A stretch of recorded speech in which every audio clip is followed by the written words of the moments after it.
दिनवा सुहावन बड़ा लागे, हमरा मनवा में प्यास बड़ा जागे। यीशु के नाम जपल करी हो, यीशु के नाम जपल करी हो, यीशु के नाम जपल करी हो, यीशु के नाम जपल करी हो।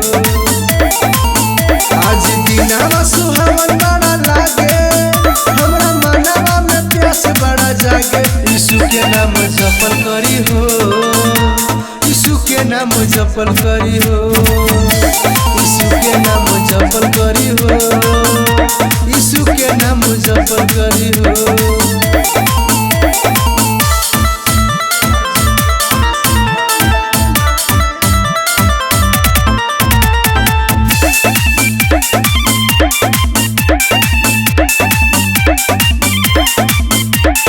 सबके बनल मटिया के आन से, लोगवा ई पूछेला त कही हम शान से।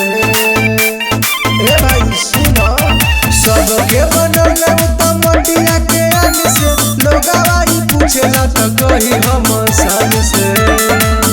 तनी कहल तू यीशु के पढ़ाई, हमर बतिया समझ नहीं आई।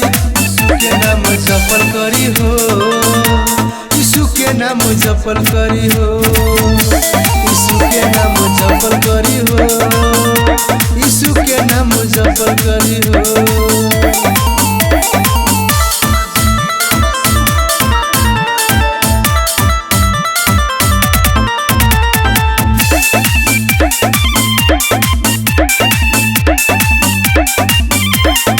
पैसा न धन दौलत तो हमके चाहिए, प्रभु जी के प्यार मिले हमनी के भलाई हो।